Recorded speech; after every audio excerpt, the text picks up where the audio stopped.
Haleluya. Salam saudara-saudara.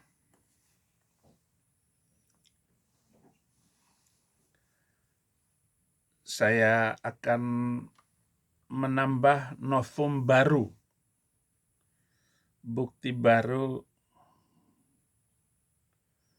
tentang bengisnya Nabi Arab.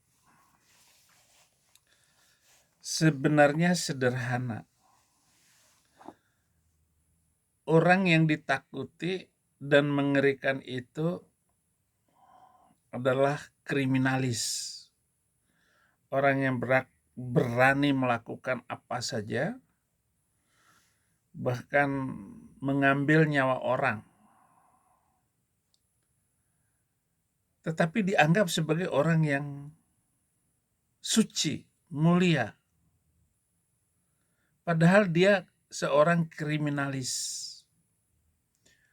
Dia sangat mengerikan nabi tersebut. Dan itu menginspirasi pengikutnya, menginspirasi umatnya dengan berbagai macam model dan cara. Iya. Jadi saudara-saudara, bagaimana nabi itu sangat memalukan sekali. Saudaraku yang muslim, rahimahullahu, kiranya damai ini, di mana saya menyampaikan ini, Anda hormati, Anda ikuti, Anda nikmati. Enggak ada maksud saya untuk kebencian. Hanya karena saya melihat perjalanan sejarah yang tidak pernah berubah sampai hari ini, di mana Muslim mengagung-agungkan seorang kriminalis, seorang yang dimuliakan, dan kitab sucinya itu adalah kitab yang disucikan, padahal isinya penuh dengan daging. Beberapa hari yang lalu saya sudah menyampaikan hal yang sama.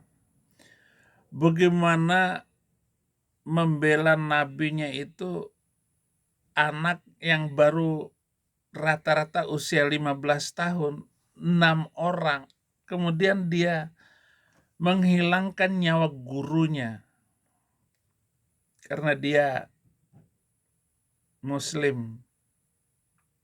Memperlihatkan gambar nabi yang amoral. Kemudian oleh murid-murid, 6 orang murid ini menghabisi nyawa guru mereka sendiri. Dihabisin di depan sekolahnya. Nah, permasalahannya ini, kita sudah ada di zaman 1400 tahun setelah Nabi itu meninggal. Dan sudah terlanjur diceritakan kebaikannya, kemuliaannya.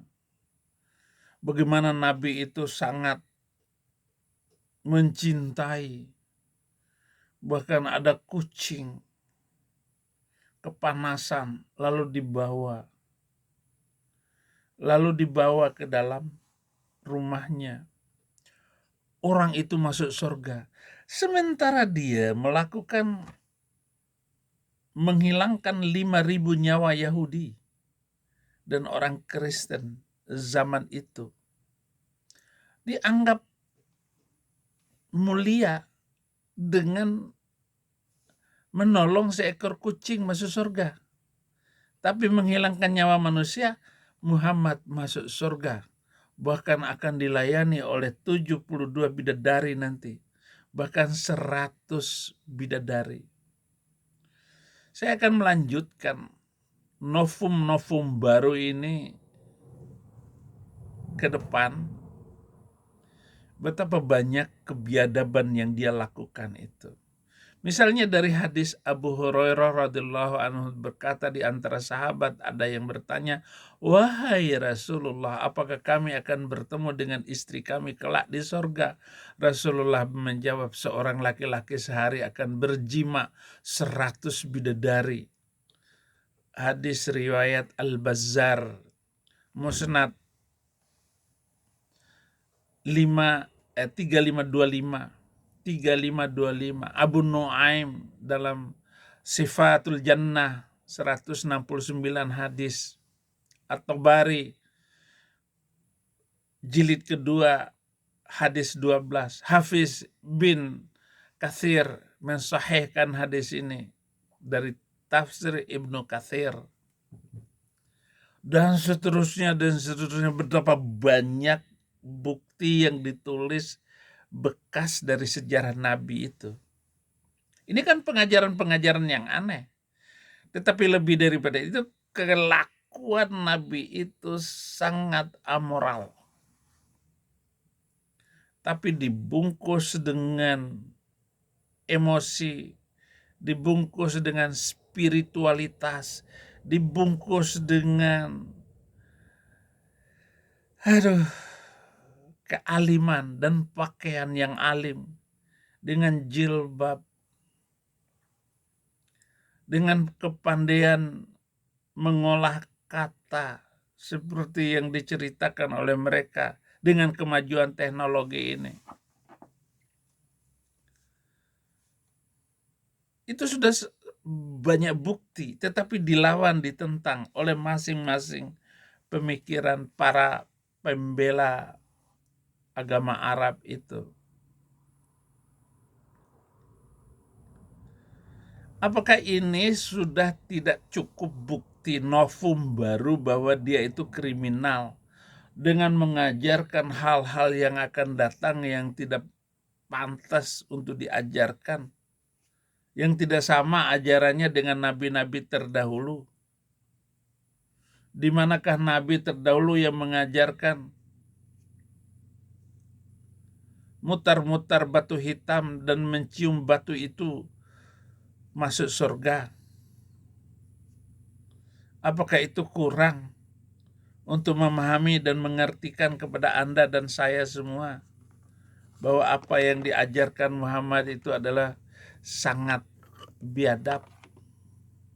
Biadab, saudara.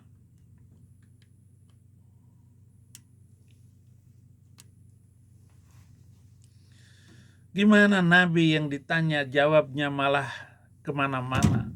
Semakin jelas dari mana sumber bangganya Muslim yang on itu. Beroon ria, terutama kalau menjawab pertanyaan-pertanyaan dari orang kafir.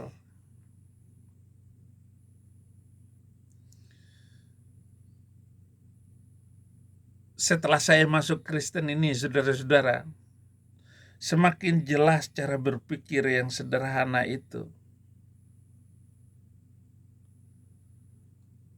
Manusia kriminalis diangkat jadi nabi.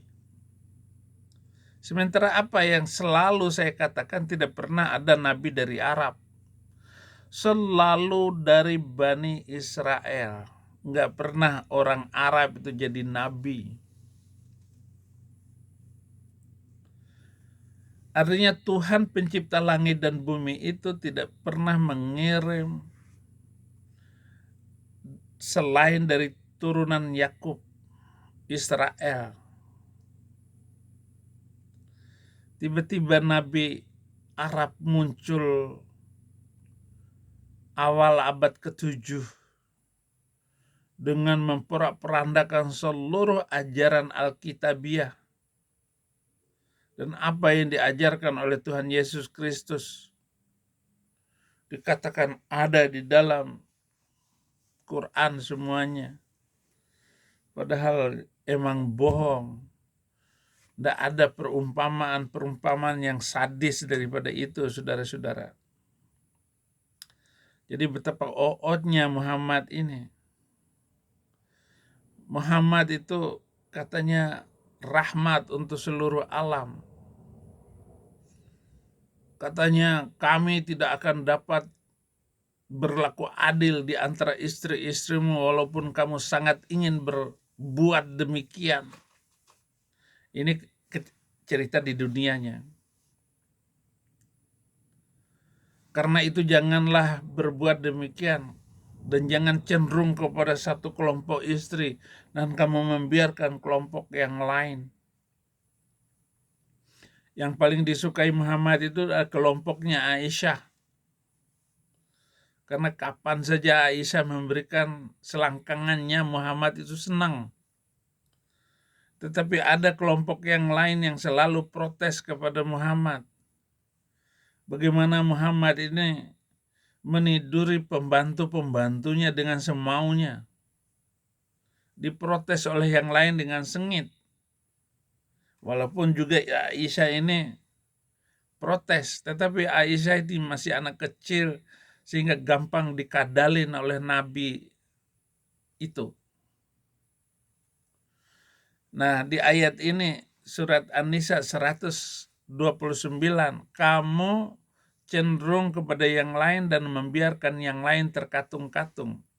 Dan jika kamu mengadakan perbaikan dan memelihara diri dari kecurangan, maka sungguh Allah Maha Pengampun lagi Maha Penyayang. Di satu sisi bahwa boleh kawin banyak poli itu karena adil. Sedangkan Muhammad sendiri tidak bisa berlaku adil. Di mana dasar-dasar pengajaran ini kecuali mentalitas manusia kriminalis. Hanya mementingkan dirinya sendiri dan hanya mementingkan turunan Arab secara umum. Dia boleh menghabisi orang-orang lain, suku bangsa lain, iman yang lain semau dia. Sehingga dia, si Muhammad ini, karena putus asa tidak ada orang Yahudi dan juga tidak ada orang Kristen yang masuk Islam. Nggak ada. Bahkan beberapa sahabatnya banyak yang masuk Kristen.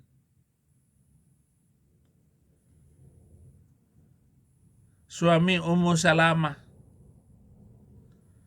dia masuk Kristen di Ethiopia. Apa sudah tidak cukup bukti bahwa itu adalah nabi palsu? Apakah sudah tidak cukup bukti untuk mengatakan bahwa Muhammad itu kriminalis?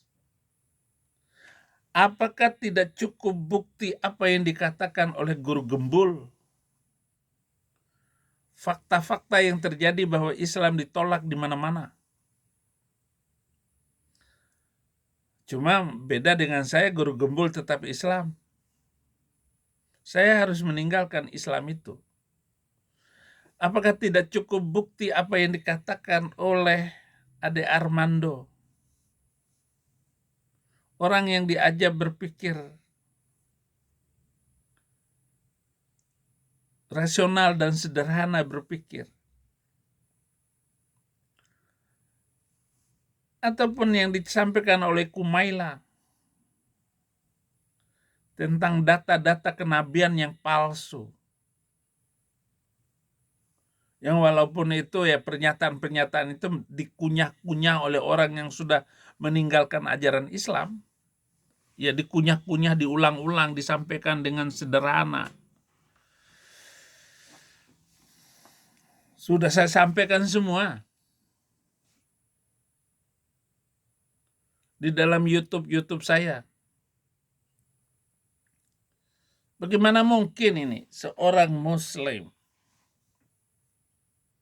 yang hidup di zaman modern sudah pegang HP, seorang kriminalis yang diangkat jadi nabi? Gimana saudara-saudaraku?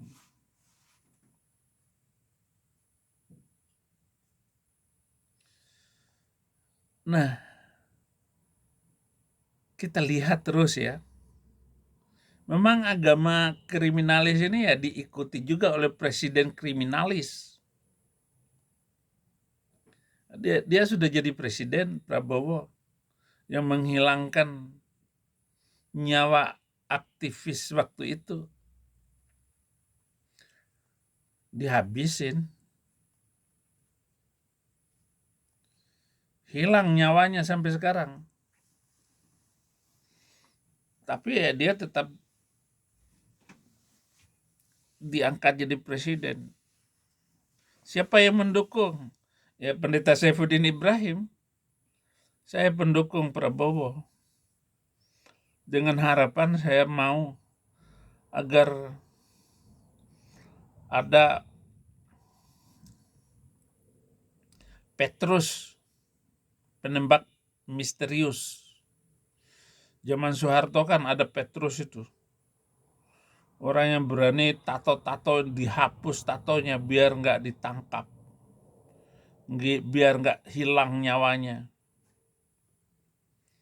Biar yang tato-tato tubuhnya di penjara sekarang ini ketakutan keluar dari penjara daripada gua habis di luar penjara, gua ya tetap aja masuk lagi dalam penjara, kata mereka yang bertato.